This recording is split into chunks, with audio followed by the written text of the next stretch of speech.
Thank you very much, Dave, and thank you, ladies and gentlemen. It is a delight to see a nice audience. I've been out on the road for several weeks, and I think every place I've gone, the audiences have been larger and the enthusiasm has been greater. It's time for a turning around of America, I guess we could say, and I'm certainly delighted to be a part of that.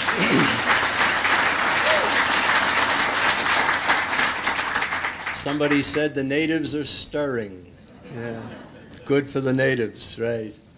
We hear a lot in our country today about the decline of America's educational system, and it certainly is declining, and there's reason why it is.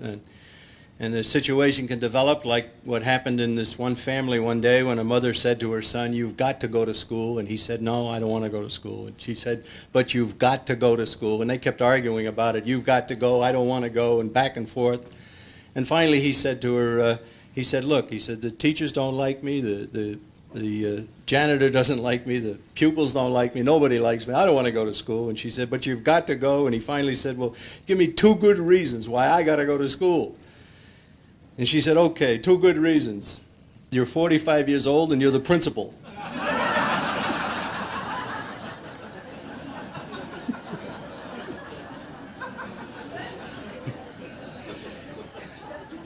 And I love to tell the story about the other boy that went to Sunday school, and he came home from Sunday school, and he said, "Mom," he says, "what a lesson they gave us today. This was really something. Oh, gee." She says, "Well, tell me about it. Tell me about it." He says, "Well," he said, it was the story about the Jewish people being chased out of Egypt by the Pharaoh's army." And he said they were escaping, but the Pharaoh's army was catching up on them, and it was getting tougher and tougher. And they finally got up to the Red Sea, and they couldn't get across, and it was looking bad for them.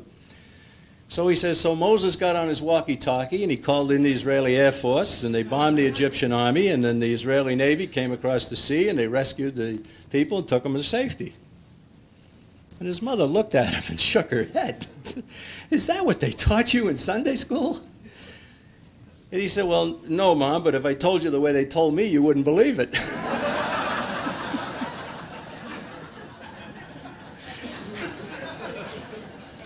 You see, the boy had been skeptical about something he should have believed.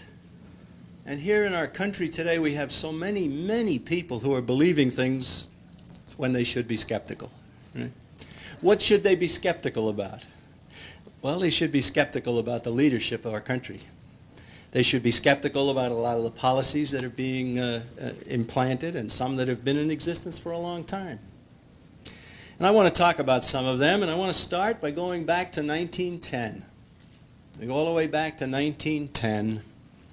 In fact, to the fall of 1910, when 7 individuals proceeded independently under instructions to make sure that they didn't come together, that they proceeded independently, and that they arrived as furtively as possible and as secretly as possible to a railroad car that was in New Jersey across the Hudson River from Manhattan, and that they were to proceed there quietly. And when they got there, they were not to refer to each other by their names, but to use a code name or a nickname or even a first name, and make sure that nobody attaches you to one of the others. Because if any 2 of you had been seen together, it would have been suspect. There was extraordinary secrecy. And the 7 men who went to that meeting, I can see them arriving with their collars up and their brims of their hats turned down, and maybe even sunglasses, who knows. They got there and they boarded the train. The car, it was simply one railroad car attached to a longer train. It was owned by a senator from Rhode Island named Nelson Aldrich. Nelson Aldrich's descendant, one of them, was Nelson Aldrich Rockefeller. Now, the 7 individuals, there were 3 of them from the Morgan banking interests, the J.P. Morgan group. There was 1 from the Rockefeller banking interests. There was 1 who was an assistant secretary of the Treasury of the United States government. Another was Senator Aldrich himself. And the 7th individual was a man named Paul Warburg from Germany.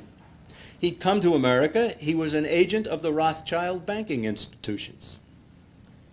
The purpose of the meeting was to establish a central bank in the United States, something that we didn't have and we hadn't had since Andrew Jackson had spent his entire presidency of 8 years to destroy a central bank that had been started way back in that period. Andrew Jackson is somebody who is somewhat discounted by modern historians. Ladies and gentlemen, Andrew Jackson destroyed a central bank and paid off the national debt. Right?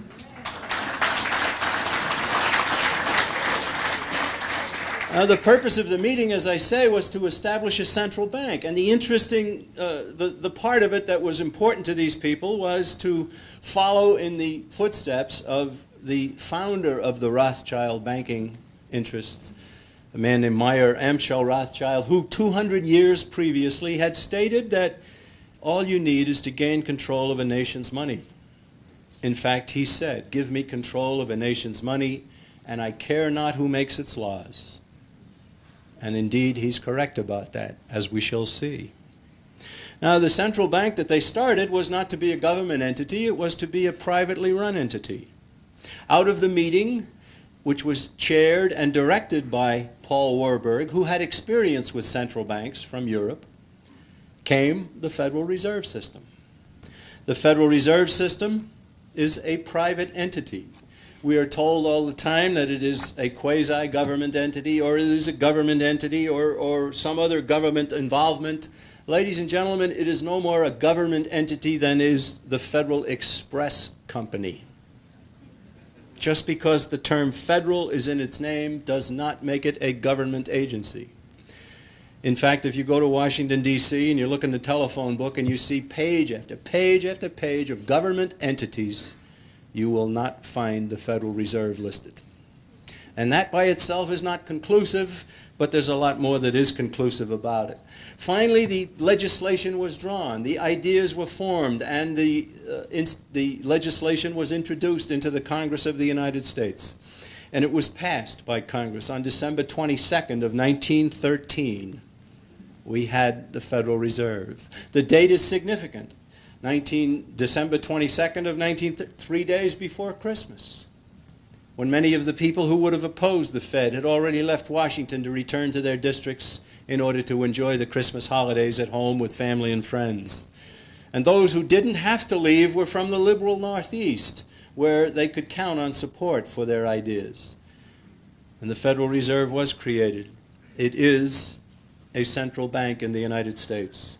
The idea for a central bank originated, of course, with Meyer Amschel Rothschild way back hundreds of years ago. But it is also codified in a document called the Communist Manifesto. In 1848, Marx and Engels decided to put together a plan to follow, to take economic power in a nation.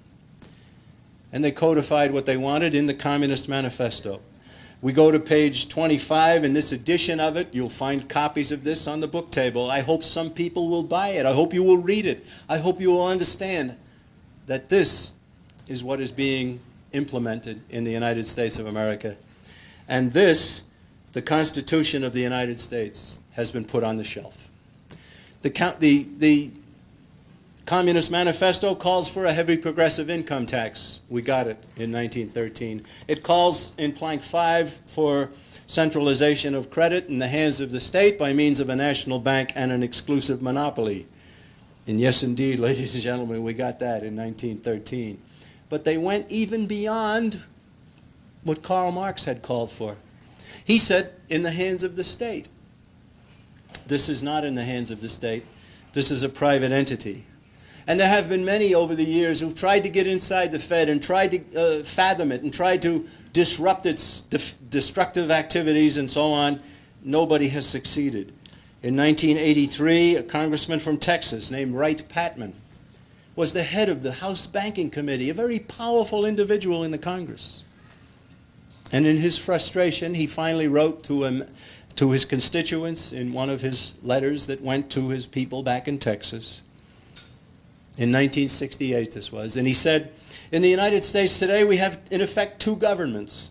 We have the duly constituted government, which would be, of course, the Congress, the presidency, the Supreme Court, and other courts.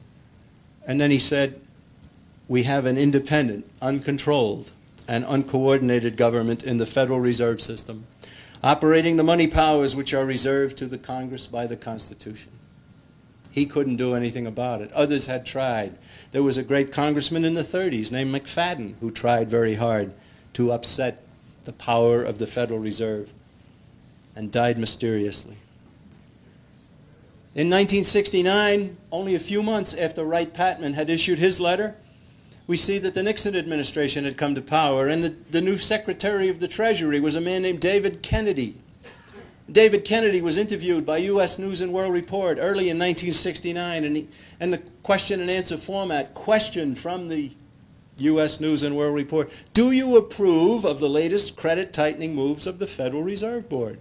Answer from the Secretary of the Treasury, it's not my job to approve or disapprove, it's the action of the Federal Reserve. Incredible power. The Federal Reserve has power to decide the amount of currency in our nation and therefore its value. They have the power to decide the interest rates. They can create upticks, downticks. They can create booms. They can create busts. And they can do so just prior to an election. And they have done that just prior to an election. For instance, the U.S. News and World Report tells us in 1988, this was the year, of course, that Ronald Reagan had to step aside. He had 2 terms and he couldn't run for re-election. So there was an open race for the presidency between George Bush and Michael Dukakis. And several months before the election, in fact in July of 1988, a man named Monroe Carman wrote an article in the U.S. News and World Report, and he said this. He said, in short, the central bank wants to strike a pose of neutrality for the contest between Bush and Dukakis.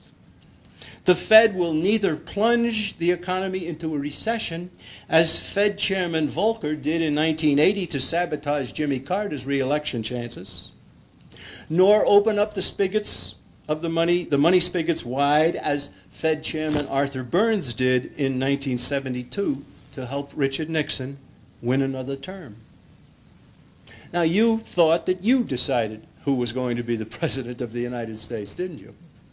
And yet the Federal Reserve System has the power to shape the thinking of enough voters to make a difference when we go to the polls for Election Day for the presidency of the United States. The Federal Reserve has vast powers. The Federal Reserve has a Loctite grip on the economic life of our country. It's all completely in contradistinction to the Constitution of the United States. And ladies and gentlemen, there is no way to fix this. There is no way to get the right people to run it. There is no way to transfer the powers to the government of the United States. The Federal Reserve System has to be abolished.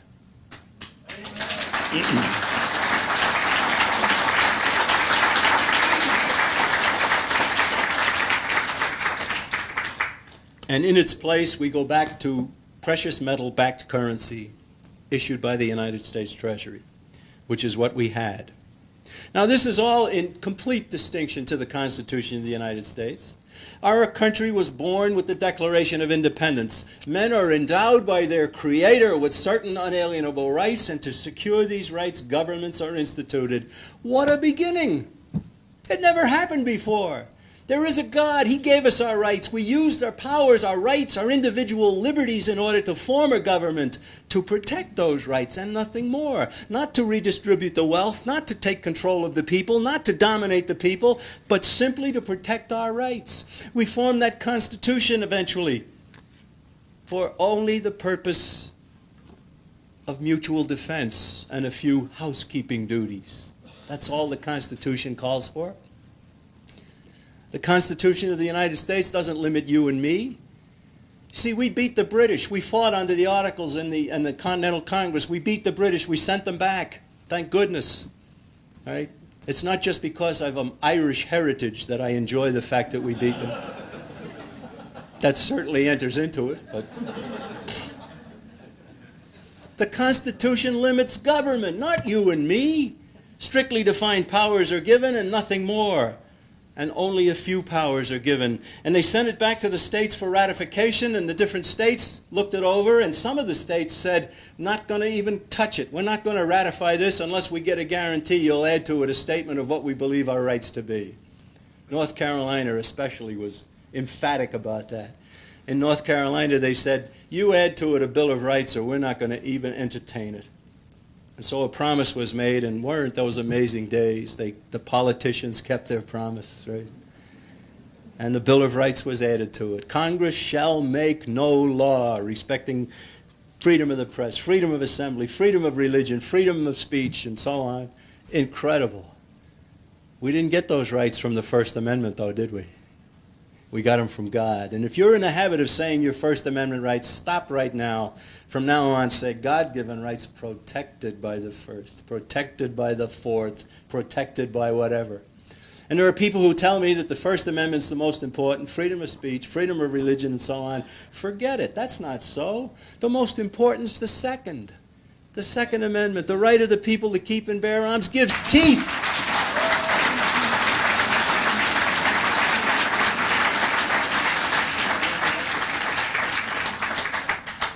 All of the others are almost meaningless without the teeth. Well, this is our country, but what do we have today? God-given rights? No. Government-given rights, right? They've thrown God out of the schools. They've thrown God out of public life. No national independence. They say we got to have world government, centralized government, world tyranny, United Nations. Everything's going on, and it's totally wrong. And Americans should rise almost as if one and say no. And happily they are. And your audience here tonight is testimony to that. These audiences are growing as I travel the country. Everywhere I go, record-setting attendance. They haven't had crowds like this in 20 years, 25 years. It's great. It's just wonderful. I salute you. Thank you. But America is heading the wrong way. America is turning on her past. And it's not happening by accident. The John Birch Society calls it a conspiracy. You say conspiracy to many people today, and oh, they jump back in horror. You can't use that word. It was okay to use it during the Watergate conspiracy, wasn't it? Why can't we use it again? Right? Well, you people see a communist under every rock. No, no, no. But there are some rocks that have communists under them. Yeah. Right. There are some rocks that have CFR members, Council on Foreign Relations, Trilateral Commission. Yes, yes, indeed. Well, who is it that's doing this to us? Who's changing America? Let's look at the president. Mr. Bill Clinton. In 1992, Mr. Bill Clinton accepted the Democrat nomination. And when he did so, in the course of his acceptance speech at that convention, he mentioned the name of Carroll Quigley. He paid him a little bit of tribute, one of his professors at Georgetown University. Who was Carroll Quigley? You go right across the country. John Birch Society members from coast to coast. Did you hear what he said? He said Carroll Quigley. We knew who he was. Well, who is he? Well, Carroll Quigley wrote this book. I carry it around with me. I'm getting sloping shoulders. I call it Carroll Quigley's Revenge. Tragedy and Hope, A History of the World in Our Time, a book published in 1966. Bill Clinton was a sophomore at Georgetown University at the time. Bill Clinton praised this man. Did he come in contact with this book? I have no doubt that he did. What does the book say? The book describes a conspiracy to rule the world, except that the author doesn't call it a conspiracy. He calls it a secret network. He calls it a secret society. And in doing so, he's honest. Carroll Quigley did not believe it was evil. He thought it was fine. It was wonderful that these privileged individuals should run the world. You see, a conspiracy has three elements: secrecy, more than one person, and evil. If you believe that this is a secret thing and it's more than one person, but it's not evil, you don't use the word conspiracy. And so Carroll Quigley, in all honesty, published his research, and his research is very valuable. It corroborates our view that indeed it is a conspiracy. Now, what did he say? Well, he traced it from 1870 at Oxford University in England.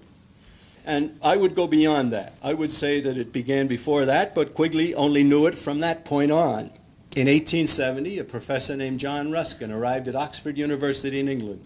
He took the campus by storm. He imbued many of his students with a wondrous idea that they were the privileged ruling class. And he told them that they were the possessors of a proud tradition of beauty and education and the rule of law and so on, and that the world would be better off if it were run by them. Now, of all of his students, the one who was most taken with what Carroll Quigley had to say was a youngster named Cecil Rhodes. Cecil Rhodes, who was later to go to southern Africa with the help of the Rothschilds and exploit the diamond and gold mines out there, become fabulously wealthy. He was the man who carried out the designs of John Ruskin more than anyone. Their purposes, according to Quigley, centered on the desire to federate the English-speaking peoples of the world and to bring all of the habitable portions of the world under their control. And so they formed a secret network, a secret society. And that's his term, not mine. It was formed along conspiratorial guidelines. Any conspiracy will have concentric circles of power and influence. They had an inner circle. They had an outer circle. The inner circle they formed in the late 1800s. The outer circles they began to form in the early 1900s. Quigley tells us in 1919 they formed the Royal Institute of International Affairs in England, and similar institutes of international affairs in British dominions, New Zealand, Australia, South Africa. And then he said, and they also formed a similar institute in the United States where it is called the Council on Foreign Relations. Now, the Council on Foreign Relations is an organization that dominates America today, and many Americans don't understand that. This is an organization of only 3,000 individuals. It was formally put together in 1921 by a man, Edward Mandell House, who said he was working for socialism, as dreamed of by Karl Marx in a book that he'd written. The Council on Foreign Relations today can find among its members the top leaders of government. There are close to 400 in the Clinton administration, and Clinton himself. There are men in the top echelons of all elements of the media and the government and the military and the academic world and the corporate world and so forth. It's the who's who in America. And they constantly set the agenda for the American people. You can discuss within their agenda, but don't talk about something outside of their agenda, because if you do, you're an extremist. Right? You might even be labeled an isolationist, right? Which is perfectly okay with me. They were constantly harping, says Quigley, on the lessons to be learned from the failure of the American Revolution. Failure? I don't consider it a failure. I mean, in addition to our nation not being free and independent, we'd all be speaking with a British accent. I wouldn't want that. Somebody asked me one time, what would I say if I ever met the Queen of England? And I'd say, hello, Queen. It's terrible what you people have done to our language.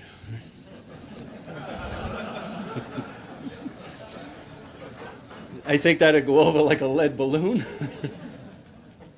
What was the goal of this secret network formed by Quigley? Let me read to you what he says. Nothing less than to create a world system of financial control in private hands, able to dominate the political system of each country and the economy of the world as a whole. Wow. Just stop and think about that. What an ambitious undertaking. A world system of financial control in private hands, that's key. Able to dominate the political system of each country and the economy of the world as a whole. That's total world power, isn't it? Well, it's also in different words what Meyer Amschel Rothschild had said. He said, give me control of a nation's money and I care not who makes its laws. Carroll Quigley's book was meant for academic institutions, for young students who might aspire to become a part of this, for other professors. The John Birch Society discovered it. We became its greatest customer. The publisher refused another edition. Carroll Quigley was wild. Why not? He wanted the royalties, if nothing else. Well, somebody else he contracted with finally out in the West Coast, and before he died, Carroll Quigley became aware that what he had been talking about wasn't so red hot after all. And what he had been talking about was indeed evil. And before he died, I'm persuaded from what I've read of this man that he understood that it was indeed a conspiracy. Tough way to have to learn it, though. Right? Look at the damage you've done to your country. Bill Clinton mentioned this man as one of his teachers in his acceptance speech in 1992.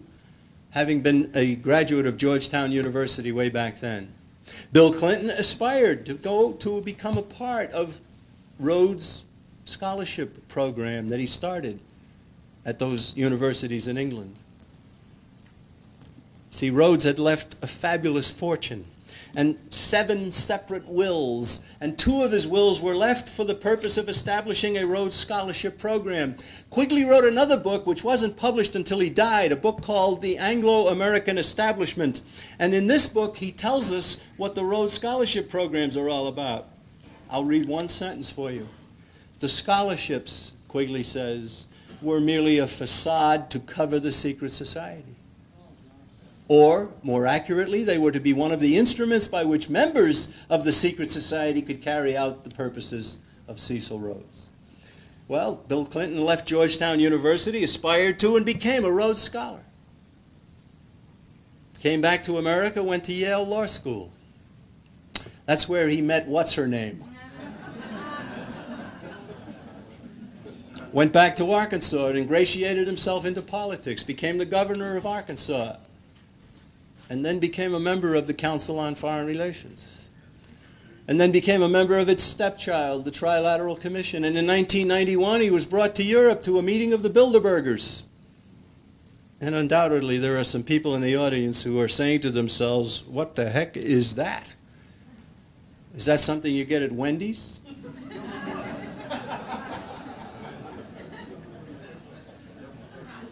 Well, in 1954, David Rockefeller and one of his friends, Prince Bernhard of the Netherlands, decided to form an organization, and they would invite to it on an annual basis for an annual meeting the leaders of the Western world, the leaders from Western Europe and the United States.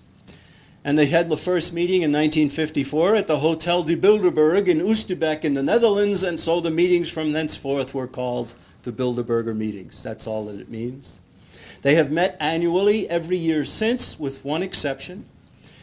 And they have taken over a plush resort somewhere, and they have put guards around the place. Nobody in, nobody out, nobody who is part of it talk to the press, nobody tell anybody what's going on.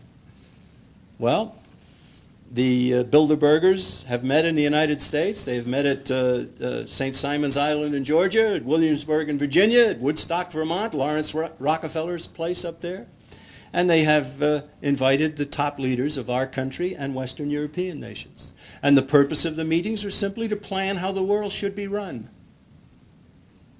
Now, in 1991, Bill Clinton was brought to a meeting of the Bilderbergers.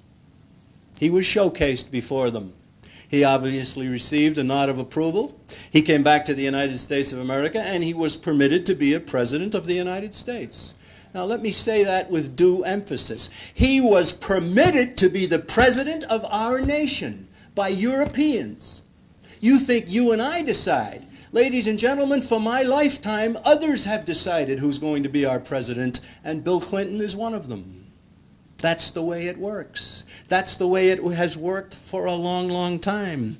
Bill Clinton has all of the credentials of the people who want the New World Order. He's Trilateral Commission, Council on Foreign Relations, Rhodes Scholar, Bilderberger. And in 1992, when he was running for the presidency to get the nomination, he was opposed by 5 other Democrats. Remember?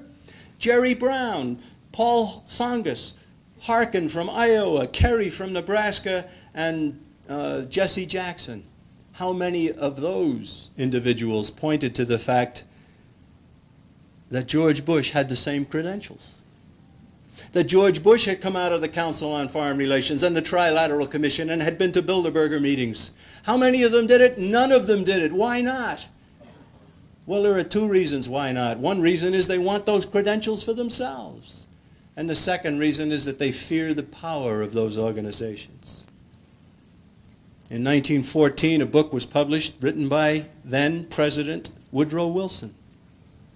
And in that book, Woodrow Wilson said, there is a power somewhere, so organized, so subtle, so watchful, so interlocked, so complete, so pervasive, that they better not speak above their breath when they speak in condemnation of it.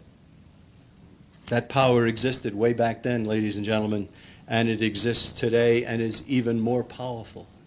And if you combat it, stand by. Look what happened to Pat Buchanan in 1992. He took it on, All of a sudden, overnight, he was an anti-Semite, wasn't he? He was an isolationist. He was a crackpot. He was an extremist. The John Birch Society had taken it on years before.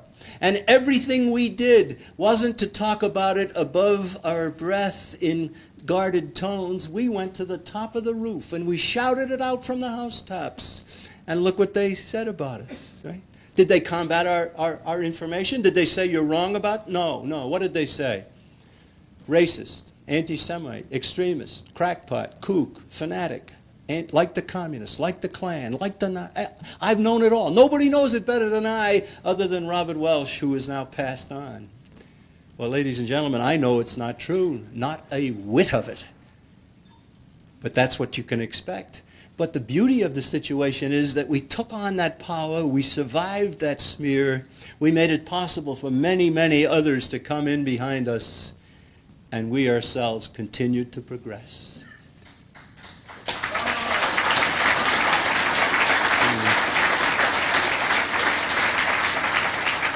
What is it that they're looking for? Ladies and gentlemen, very simply, they're looking for the New World Order.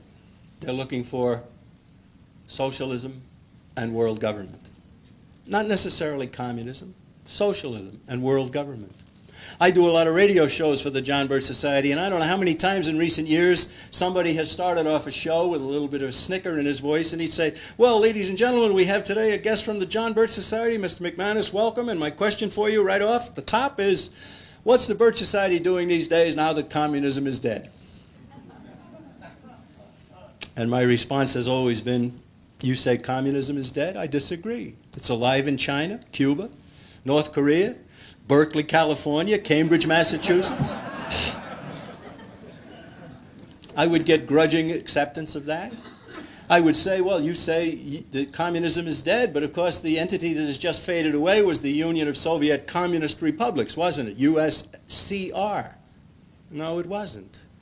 It was the Union of Soviet Socialist Republics. And I'd let it sit.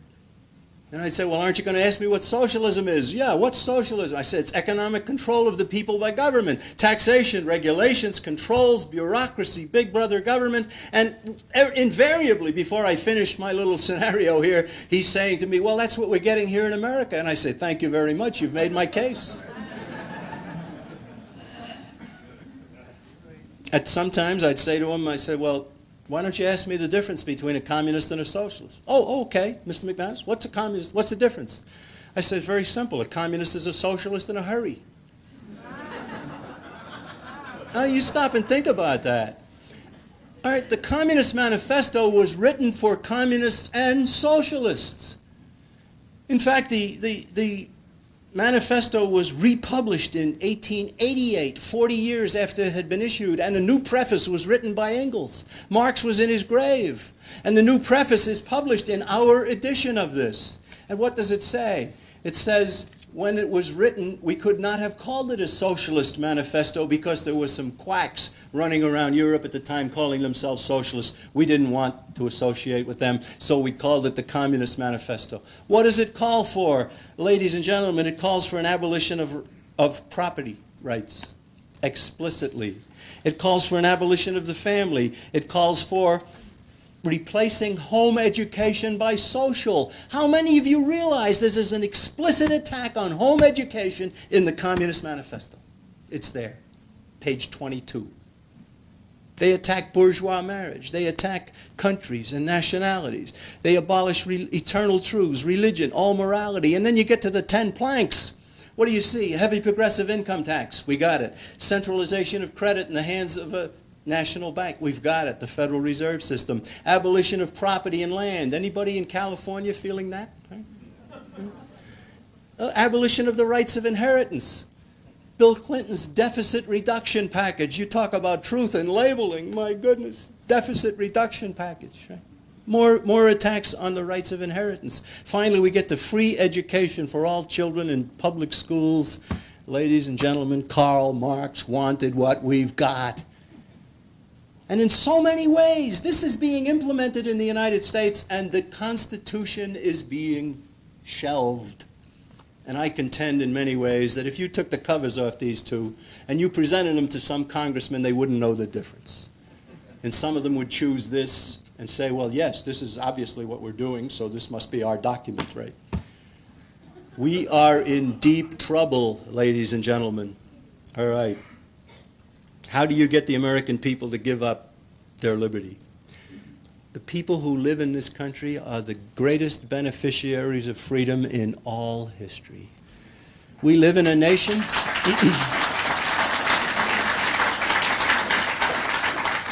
We live in a nation that could be correctly described as the greatest experiment in human liberty in all of mankind. And we're losing it. Not to Moscow, not to Peking, not to Havana. We're losing it to Washington, D.C.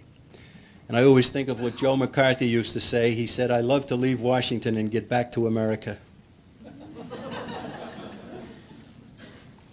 How do you get Americans to give it up? Well, you corrupt some of them and you got them. Yeah, you can corrupt people and you get them. And you can buy some, and many have been bought, haven't they, with government programs and government handouts and government this and government that. Not only individuals, but corporations. Favored contracts and so on. But the greatest way of getting the American people, the ordinary American, to give up his liberty was to scare the wits out of them. And didn't we have those scares? We had communism, didn't we? Communism aiming its missiles at our cities and the people in America being told over and over again, better red than dead. How's that for alternatives? Right? You can live under communism or you can become an ash in a nuclear holocaust. Is there no other alternative? Right? Certainly there is another alternative, but you weren't supposed to think about that. That's what they do to us all the time, false alternatives. The other alternative is to stay free and stand up against this threat and to tell our government to stop giving the communists the wherewithal to aim those missiles at us. You see, what happened over the years is that the John Birch Society had distributed tens of millions of pieces of evidence showing the American people, anybody who'd listen, that what the Soviets had in military might, we gave them. We gave them the missiles. We gave them the plans. We gave them the parts. We gave them the technology. We gave them the money. And many Americans began to realize that this whole thing was a fraud. And so it kind of faded from the scene, didn't it? Now, I don't mean to tell you that communism is gone. It could come back tomorrow from Red China. It could even emerge again from Russia. The way the media has our country in its grasp. But of course, as we grow stronger and stronger, that media becomes less and less powerful. Let's continue to do that. So communism didn't take, it didn't do the job, it didn't scare us into giving up our liberty to a world government to protect us and to have peace. So what's the next threat? The next threat was environmentalism. Right? We have global warming. You and I are burning too much fuel in our cars and in our homes and in our factories. We're putting up a canopy of soot over the earth, and the heat that we generate can't go off into space. Therefore, the earth is heating up. And if it continues, the polar ice caps are going to melt, and we're going to have beachfront property right here in Walnut Creek. Right? Well, that's part of what they tell us. It's totally absurd. It is pure and unadulterated hokum. The earth is not heating up. There's temperature readings that have been taken across the globe, 10,000s of stations every day for over 100 years. And the data is available, and it shows there is no warming and there is no cooling. And so if it's not global warming, then it's ozone depletion, or it's some little furry creature running under the ground, or it's the spotted owl. My goodness, the spotted owl. I was in Iowa recently, and I'd like to pass on to you what I saw there. It was dramatic. It was a billboard right along the main highway through Des Moines. And it had a picture of a fetus. And next to it, it simply said, "If only I had been a spotted owl."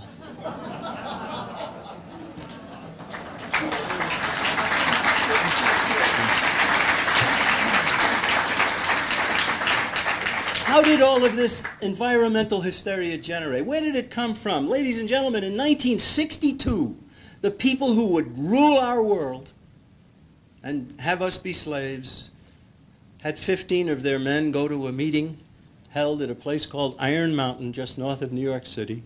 They met for a period of 3 years, on and off, and they finally decided At the end of it, they were finished. They put together a report. The purpose of the meeting was to develop an alternative to nuclear weapons to scare you and me into accepting their rule. Very simply. One of the men in the group took the report, which was not intended for public consumption, and he brought it to a printer, and they printed it up, the report from Iron Mountain. The man was John Kenneth Galbraith. He's the only one that we've ever found who was amongst the 15. I want to read just one sentence to you, and it gives you the birth of the environmental movement. Here we are. 1965 they finished, published in 1967, and it says, "It may be, for instance, that gross pollution of the environment can eventually replace the possibility of mass destruction by nuclear weapons as the principal apparent threat to the survival of the species." They even said apparent, didn't they? It may be, for instance, that gross pollution of the environment can eventually replace the possibility of mass destruction by nuclear weapons as the principal apparent threat to the survival of the species. That gave birth to the environmental hysteria that we see all around us. Well, happily, ladies and gentlemen, a lot of scientists are speaking out about this. Competent scientists who usually speak to each other in their own journals are now speaking to the general public. And some of them have put out very, very important treatises showing the fraudulent nature of this whole movement. Now, I don't mean to say in any way that the environmental threat is behind us. No, it's still there. It has to be combated. You'll find information on our book table to help you combat it. But what's the next threat? What's the next way of forcing us to accept total world government? The next one, ladies and gentlemen, is not a fraud. It's debt. The massive indebtedness of the United States of America. Now $4.5 trillion. What's $1 trillion? Right?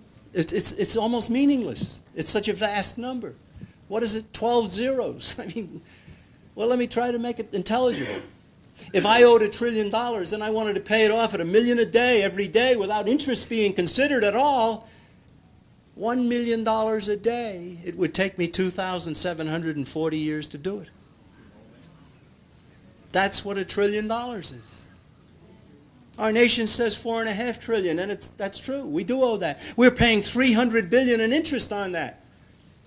And again, it's a meaningless number. What does it mean? $300 billion. Well, there's 250 million of us in this country, a little long division, and bingo, what do you get? $1,200 for every man, woman, and child. And it's going up. And that's just for interest on an annual basis. And it doesn't pay off the salaries of the officials. It doesn't pay off any of the debt. It's just interest.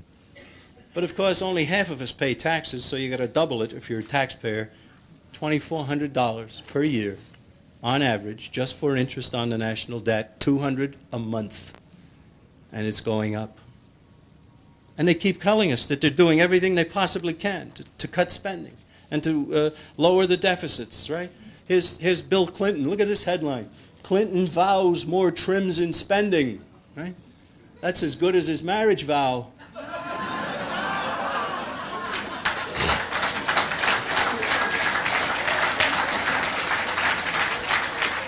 I contend that if you go to a fourth grader and you say, young lady, young man, our country is $200 billion in debt, should we give away money? The fourth grader would say no, and the boy might say, no, you dummy. We need fourth graders in Congress. Yes. We still have a foreign aid program, $13 billion. We have a commodity credit program, another form of foreign aid, $25 billion. We have a form of foreign aid that nobody wants to talk about it being foreign aid. We station troops in Japan, in South Korea, in Germany, and we accept their defense budgets as ours. And that adds up to hundreds of billions of dollars every year. Why should we do that? Japan's an economic power. South Korea has become one. Germany's an economic power. In addition to that, we have troops in Somalia. We have them in Macedonia. We have them in the Middle East. We now have planes flying and shooting down people in Bosnia-Herzegovina.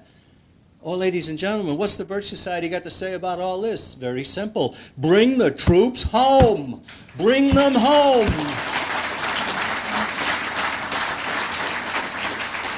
We used to say a liberal was somebody generous with other people's money, and we can still say that. But a liberal is also generous with other people's sons and daughters and fathers and husbands and sisters and mothers and so on. Somebody asked me in a call-in show recently, should we have a seat for Poland in NATO? And I said, absolutely, give them ours.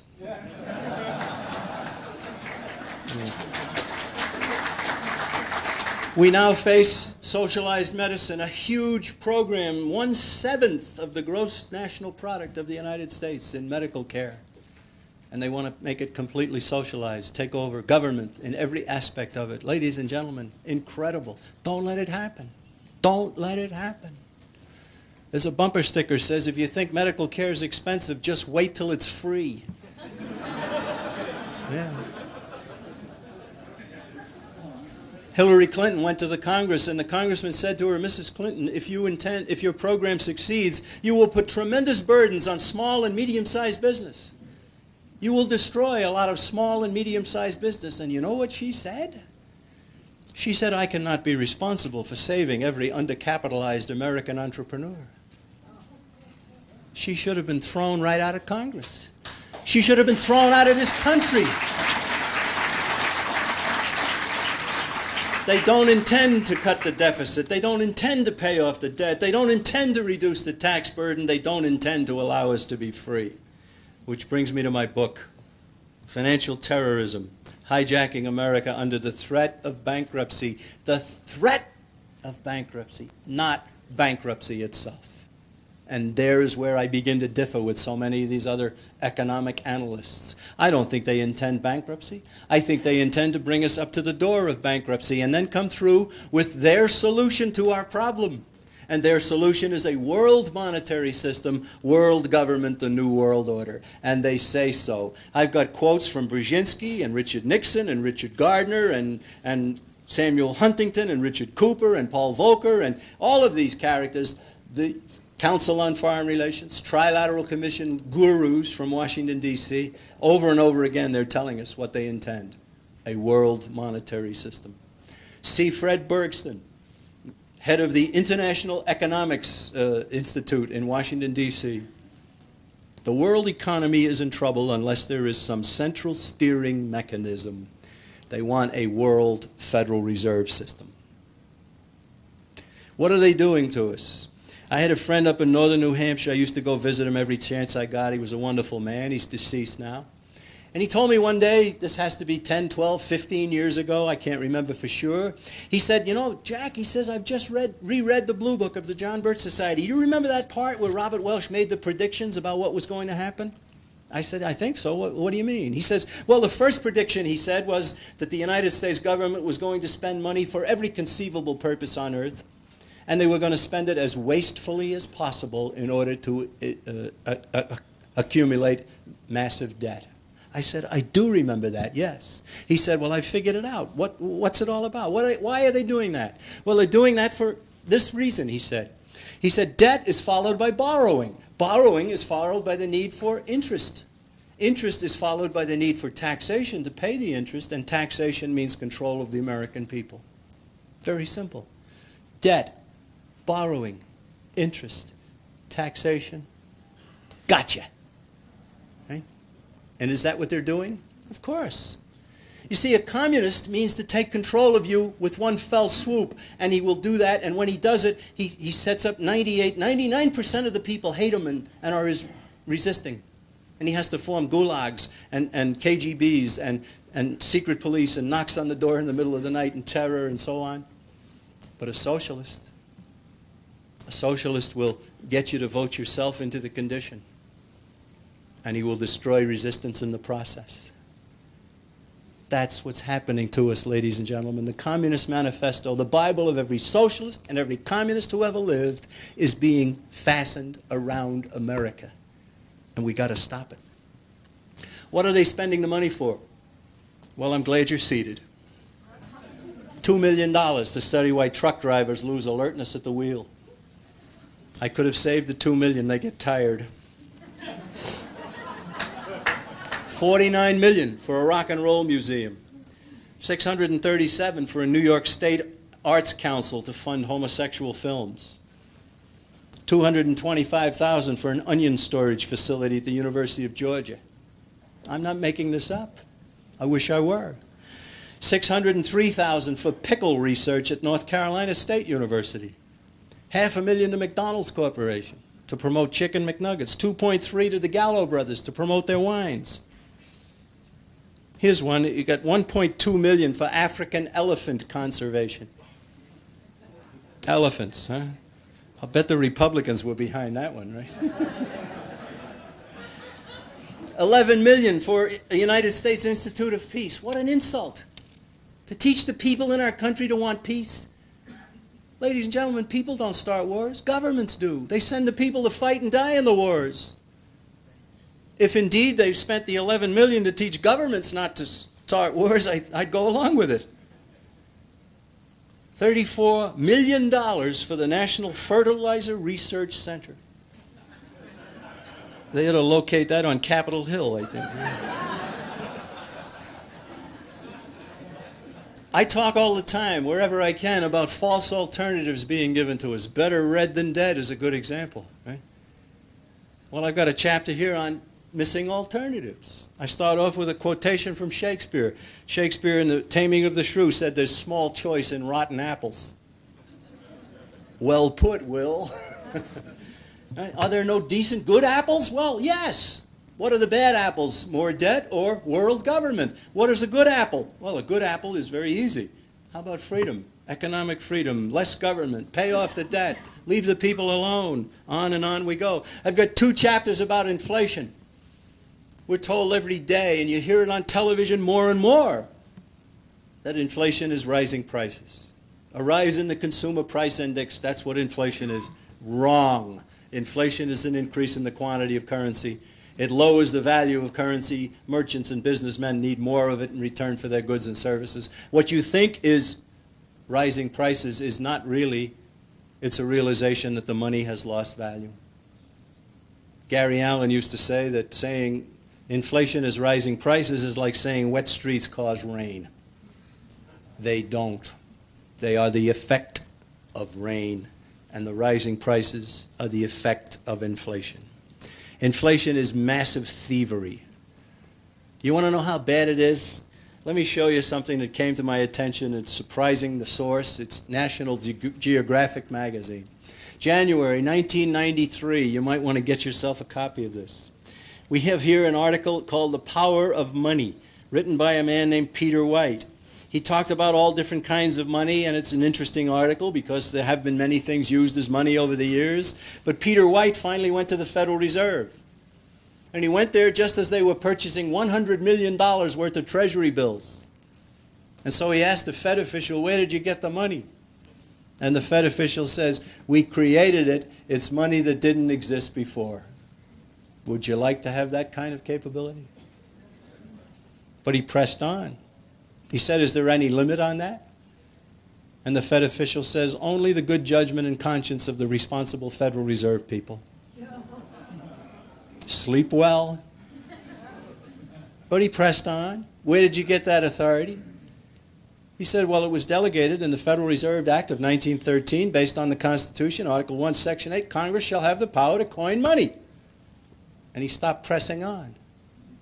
Ladies and gentlemen, coining money means taking metal, stamping it into little discs, you drop them on a hard surface and they go clank. Try that with paper. It doesn't happen. There was nothing our founding fathers feared more than paper money. Some of the men at the Constitutional Convention said that they would rather see the whole Constitution scrapped than to allow the power of paper money. And we have paper money. Friends tell me that one of the best parts of the book is where I show pictures of U.S. currency.